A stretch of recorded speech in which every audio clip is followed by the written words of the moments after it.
Criminal justice experts say a host of factors could be behind this recent surge: the country reopening, availability of guns, and even just that it's so hot outside in some areas. But many experts are also pointing to one policy change: bail reform. It's the idea that people accused of misdemeanors and nonviolent felonies can be released before their trials or have their bail amounts reduced. New York State was one of the first to sign a sweeping version into law. The goal: make it fairer for poor people who were likely to get stuck in jail waiting for trial. COVID accelerated the trend as cities tried to reduce the number of people crammed into jails. But then the backlash. New York rolled back its law months later after law enforcement officials reported a spike in crime. And in Harris County, Texas, officials say the damage from the bail reform is clear. Here's CNBC's Valerie Castro. We didn't have that sibling rivalry. He just always looked up to me and has the utmost respect. He may have been a lot taller, but Patrick Akins was Theresa Seck's little brother. He was a positive person, loved to be around people. Last September, he was gunned down outside his Houston home during an attempted robbery. Police would eventually arrest and charge this man, Darian Caraway, who allegedly committed the crime while out on numerous felony bonds for previous arrests. 7 times we had the chance to hold him.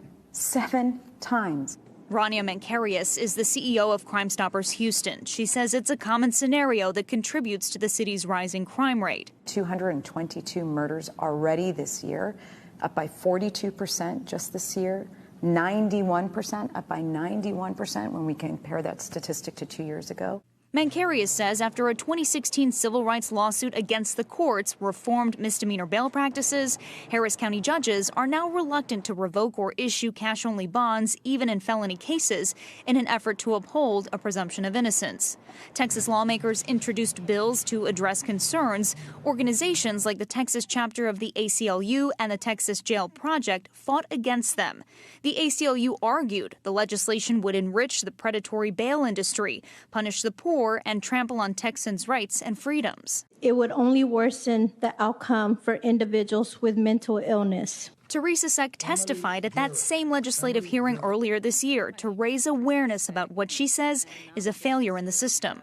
You can't help but to think that if that person was in jail, my brother would probably be alive today. We are trying to bring back some type of balance and reasonable thinking and common sense into the criminal justice system, because what we're doing now is not working. Mankarious says concerned Houston citizens are now gathering at homes like this one to learn more. This is PR bonds, violent offenders who are given a get-out-of-jail-free card. Seck will continue to speak out for her brother, who, unlike the man accused in his murder, never got another chance. What's the limit? Is murder enough? I don't know. The man accused of murdering Theresa's brother has pleaded not guilty in the case, and his trial is still pending. As for the state legislature, none of the bills that were introduced passed before the end of the last session. Texas Governor Greg Abbott has called for a special session that starts this Thursday, and Shep, bond reform will be on the agenda. Valerie Castro, thank you.